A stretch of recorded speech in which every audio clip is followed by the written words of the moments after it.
মিজানের পাল্লায় সবচেয়ে ওয়েটফুল আমল হবে, সবচেয়ে ভারী আমল হবে, মিজানের পাল্লাকে অনেক বেশি ওজনই করবে, আপনার নেক আমলের পাল্লাকে ভারী করে আপনাকে জান্নাতে যাওয়ার পথ সুগম করবে। সে আমল হলো আল্লাহর জিকির, বিশেষ করে সুবহানাল্লাহ, আলহামদুলিল্লাহ এবং একটু আগে লা ইলাহা ইল্লাল্লাহ জানলাম, সেই সাথে আল্লাহু আকবার, এই চারটি বাক্য সুবহানাল্লাহ, আলহামদুলিল্লাহ, লা ইলাহা ইল্লাল্লাহ, আল্লাহু আকবার।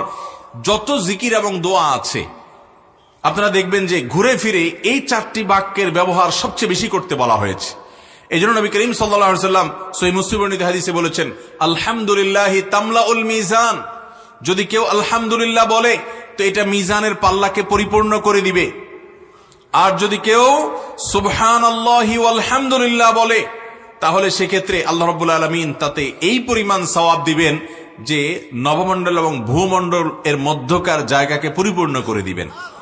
যদি একবার সে সুবহানাল্লাহি ওয়া আলহামদুলিল্লাহি এইভাবে বলতে পারে, সেই কামনা বাক্যে এটার অর্থ বুঝে মোহাব্বতের সাথে আল্লাহ তাআলা যে মান এবং কোয়ালিটি চান সেই কোয়ালিটি নিশ্চিত করে, অতএব বেশি বেশি করে মোহাব্বতের সাথে ধীরস্থিরতার সাথে আমরা এই তাসবিহ তাহমিদ পেশ করব।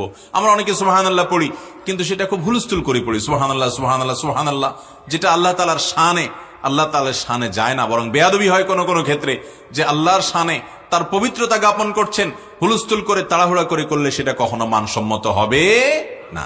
ভাইরা আমার, এই সম্পর্কে যে হাদিস একটা ইতিমধ্যে আমরা জানলাম যে আলহামদুলিল্লাহ এটা মিজানকে পরিপূর্ণ করে কিয়ামতের ময়দানে করবে।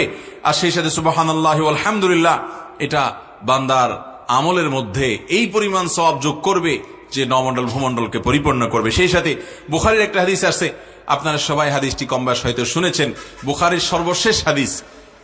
নবী করিম সাল্লাল্লাহু আলাইহি ওয়াসাল্লাম বলেছেন, কালিমাতানে খাফিফাতানে আলাল লিসান ফাকিলাতানে ফিল মিজান হাবিবাতানে ইলার রহমান। দুটি বাক্য আছে যে বাক্যগুলো মুখে বলতে খুবই সহজ অথচ আল্লাহর কাছে খুবই প্রিয়, আর মিজানের পাল্লায় অনেক বেশি ভারী হবে। সে বাক্যগুলো কি?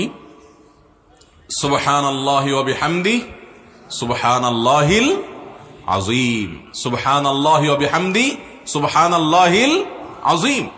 মুহাব্বতের সাথে, আজমতের সাথে, আল্লাহর বড়ত্ব অন্তরে উপস্থিত করে বারবার করে আমরা এই বাক্য পাঠ করব, সুবহানাল্লাহি ওয়া বিহামদিহি সুবহানাল্লাহিল আযীম। অর্থাৎ আমি পবিত্রতা বর্ণনা করছি আল্লাহ রাব্বুল আলামিনের প্রশংসা সহকারে পবিত্রতা। সুবহানাল্লাহিল আযীম, আল্লাহ রাব্বুল আলামিন পবিত্র, মহান আল্লাহ পবিত্র, তার পবিত্রতা জ্ঞাপন করছি। যে সুবহানাল্লাহ, আলহামদুলিল্লাহ, এই বাক্যগুলোর ওজন এত বেশি